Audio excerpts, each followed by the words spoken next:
ये पंडित जी को दे देना माए।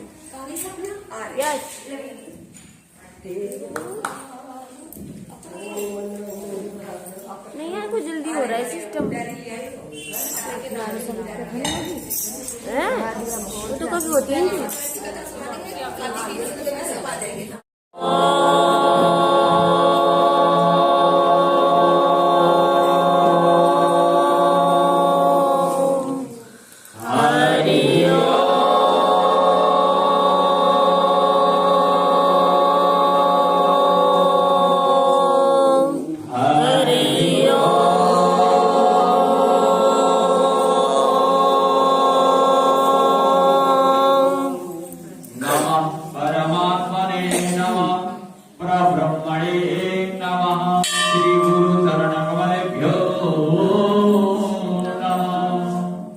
कृष्णाय वासुदेवाय हरे परमात्मने प्रणतः कृष्णनाथाय गोविन्दाय नमो नमः। कस्तूरी तिलकं ललाटपटले वक्षस्थले कौस्तुभं नासाग्रे वरमब्धिकं करतले वेणुकरे कङ्कणम् शर्वाङ्गे हरिचन्दनं सुललितं कण्ठे तमुक्तावली गोपस्त्रीगरिवेष्टितो विजयते गोपालचूडामणि।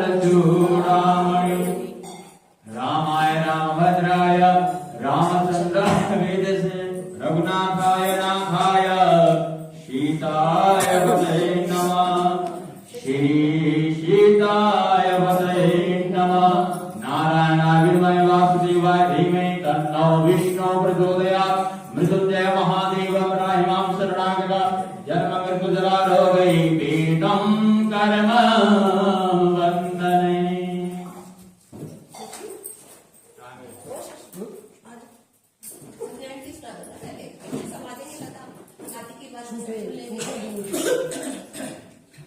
ये वाले में तो कोई नहीं है।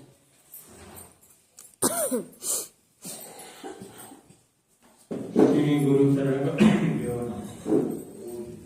मधुर मधुर नाम नारायण नारायण मधुर मधुर नाम नारायण नारायण मधुर मधुर नाम नारायण नारायण मधुर मधुर नाम नारायण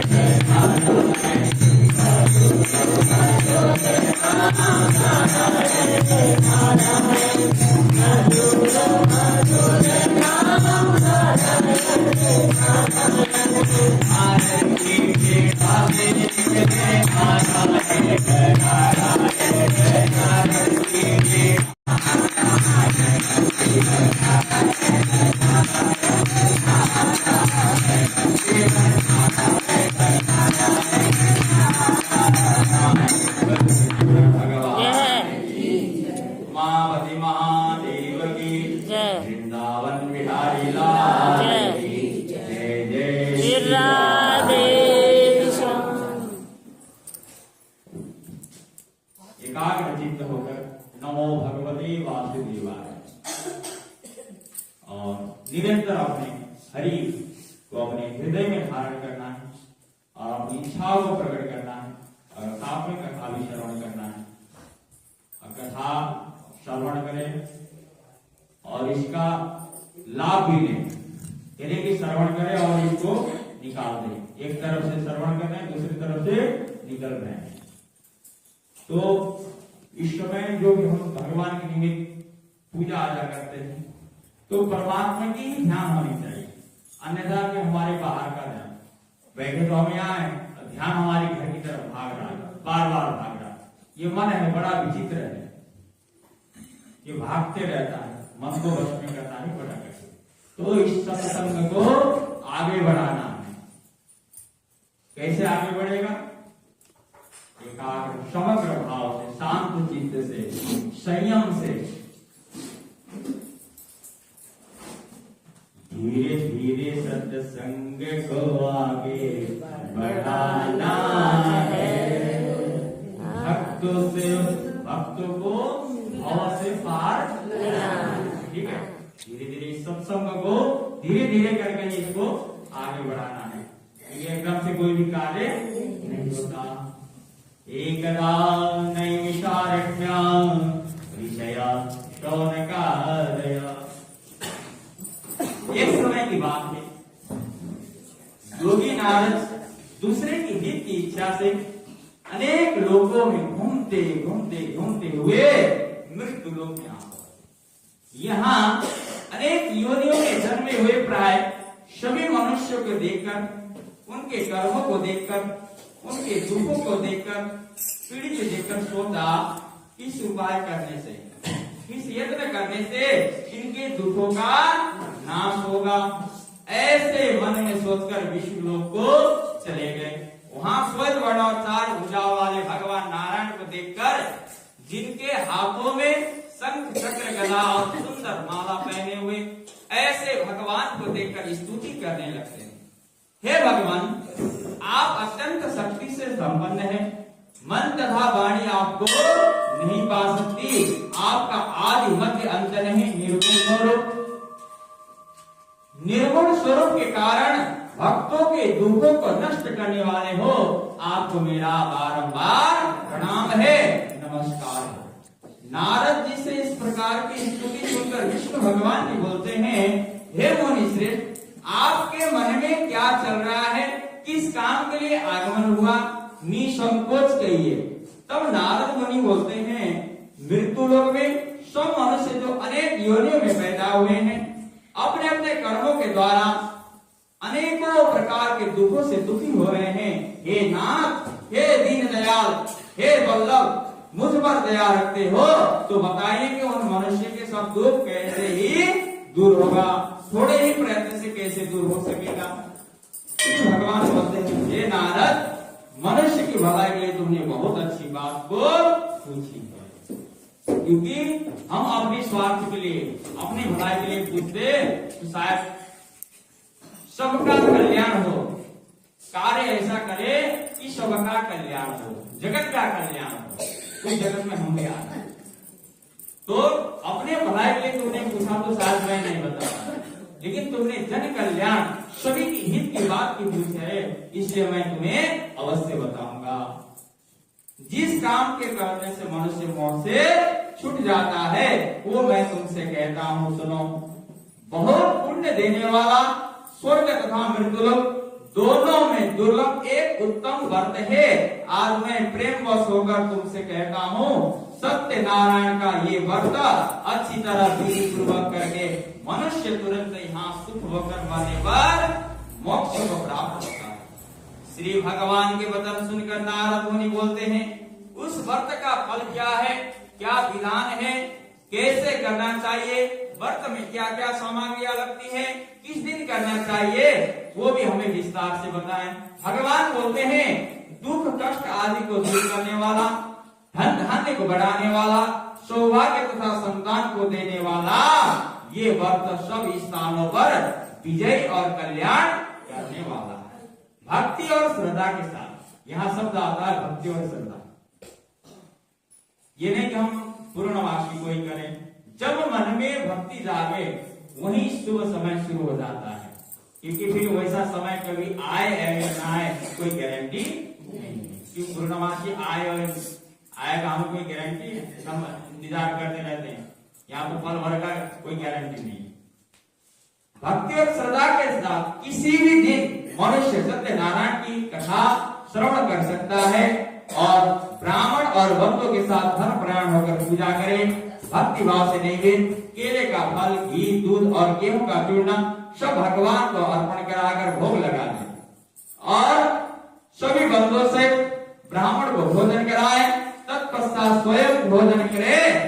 नित्य गीत आदि का आचरण कर सत्यनारायण भगवान का स्मरण करता हुआ समय को पूर्ण करें। इस तरह व्रत करने पर मनुष्य की इच्छा निश्चय ही पूरी होती है। विशेषकर कली काल में भूमि पर ये मोक्ष का सरल उपाय है। लक्ष्मी नारायण भगवान की, सत्यनारायण भगवान की। श्रुति जी बोलते हैं, हे ऋषियों, जिसने पहले समय इस व्रत को किया था उसका मैं इतिहास भी कहता हूँ, तो ध्यान पूर्वक सुनो। सुंदर काशीपुरी नगरी में एक ब्राह्मण है। वो भूख और प्यास से वेतन हुआ नित्य पृथ्वी पर घूमता था। ब्राह्मणों से प्रेम करने वाले भगवान ने ब्राह्मण को दुखी देकर बूढ़े ब्राह्मण का रूप धारण कर उसके पास जाकर आदर से पूछा, हे विप्रदेव, नित्य दुखी हुआ पृथ्वी पर क्यों घूमते रहते हो? हे श्रेष्ठ ब्राह्मण, ये सब मुझसे कहो, मैं सुनना चाहता हूँ। ब्राह्मण बोला, मैं एक निर्धन ब्राह्मण भिक्षा के लिए पृथ्वी पर फिरता हूँ। हे भगवान, यदि आप इसका उपाय जानते हैं तो कृपा कर कहो। वृद्ध ब्राह्मण बोला, सत्यनारायण भगवान मन वांछित फल देने वाले हैं, तुम उनका पूजन करो, जिसके करने से सब दुखों से मुक्त होता है। ब्राह्मण को व्रत का सारा विधान बताया और बूढ़े ब्राह्मण रूप धारण कर सत्यनारायण भगवान वहीं अंतर्ध्यान हो गए। जिस व्रत को वृद्ध ब्राह्मण ने बताया है, मैं उसको अवश्य करूंगा। ये निश्चय करने पर उस ब्राह्मण को रात भर नींद नहीं आया। वो सवेरे जल्दी उठकर सत्यनारायण के व्रत का निश्चय कर भिक्षा के लिए चल दिया। उस दिन उसको भिक्षा में बहुत सा धन मिल गया, जिससे बंधु बांधवों के साथ उसने सत्यनारायण का व्रत किया, पूजन किया। इसी के प्रभाव से, इसी व्रत के प्रभाव से, इसी पूजन के प्रभाव से, इसी भक्ति के प्रभाव से वो अनेक सभी दुखों से छूटकर अनेक प्रकार की संपत्तियों से युक्त हो गया, धन धान्य से भर गया। उस समय से वो विप्र हर मास व्रत करने लगा। इस तरह सत्यनारायण भगवान के व्रत को जो करेगा, श्रद्धा पूर्वक करेगा, वो पाप से छूटकर मोक्ष को प्राप्त हो जाएगा। आगे जो पृथ्वी पर सत्यनारायण का व्रत करेंगे वो मनुष्य सब दुखों से छूट जाएंगे। इस तरह नारद जी से नारायण का कहा हुआ ये व्रत मैंने तुमसे कहा। हे विप्र, मैं अब और क्या कहूँ? ऋषि बोलते हैं, हे मनुष्य, संसार में इस विप्र से, इस ब्राह्मण के मुख से सुनकर किस किसने इस व्रत को किया है? जैसे कि आप कोई कथा सुनते हैं, कोई ज्ञान की बात सुनते हैं, तो आप किसी को बताते हैं, तो वो भी आगे करता है, फिर वो और किसी को बताता है। तो ज्ञान ऐसी चीज है, इसको हमेशा बांटते रहना चाहिए। ऐसा नहीं दबा रखेंगे तो वो विष बन जाएगा। अनभ्यास है विषम विद्या, अधीर्णे भोजन विषम। यानी कि बिना अभ्यास की विद्या भी विष बन जाती है। अधीर्णे भोजन विषम, ज्यादा भोजन करने से भी वो भी विष बन जाता है। इसके लिए हमारे मन में श्रद्धा है। श्रुति जी बोलते हैं, हे मुनियों, जिसने इस व्रत को किया वो भी सुनो। एक समय की बात है, एक विप्र, एक ब्राह्मण धन और ऐश्वर्य के अनुसार बंधु बांधव के साथ व्रत करने को तैयार हो गया। उसी समय एक लकड़ी बेचने वाला बूढ़ा आदमी आ गया और बाहर लकड़ियों को रखकर ब्राह्मण के मकान में प्रवेश किया। प्यास से दुखी लग रहा, उनको व्रत करते हुए देखकर ब्राह्मण को नमस्कार कर कहने लगा, आप ये क्या कर रहे हैं? इसके करने से क्या फल मिलता है? कृपा कर मुझसे कहो। ब्राह्मण ने कहा, ये सब मनोकामना को पूर्ण करने वाला सत्यनारायण भगवान का व्रत है। इनकी ही कृपा से मेरे यहाँ धन धान्य आदि की वृद्धि हुई है। विप्र से इस व्रत के बारे में जानकर लकड़हारा बहुत प्रसन्न हो गया और शरणागत लिया। प्रसाद खाने के बाद अपना घर को चल गया। लकड़हारे ने अपने मन में इस प्रकार का संकल्प किया कि आज शाम लकड़ी बेचने से जो भी मुझे धन मिलेगा मैं उसी से सत्यनारायण देव का उत्तम व्रत करूंगा। ये वन में विचार कर वो बूढ़ा आदमी लकड़ी अपने सिर पर रखकर जिस नगर में बड़े बड़े धनवान लोग रहते थे ऐसे ऐसे सुंदर नगरों में गया। उस रोज वहां पर उसे उन लकड़ियों के दाम पहले से चौगुना मिला। तब वो बूढ़ा लकड़हारा दाम ले प्रसन्न होकर केले का फल, घी, शक्कर, दुग्ध, दही और गेहूं का दूध इत्यादि भगवान सत्यनारायण के व्रत की पूरी सामग्री सभी सामग्री लेकर अपने घर को आ गया। फिर उसने अपने भाइयों को बुलाकर विधि विधान के साथ भगवान जी का पूजन किया, व्रत किया। उस व्रत के प्रभाव से वो बूढ़ा लकड़हारा धन पुत्र आदि सिद्ध हो गया। संसार के समस्त सुख होकर वैकुंठ को चला गया। पर सत्यनारायण भगवान जय। श्रीमन नारायण नारायण नारायण श्रीमन नारायण नारायण नारायण श्री नारायण नारायण नारायण श्री नारायण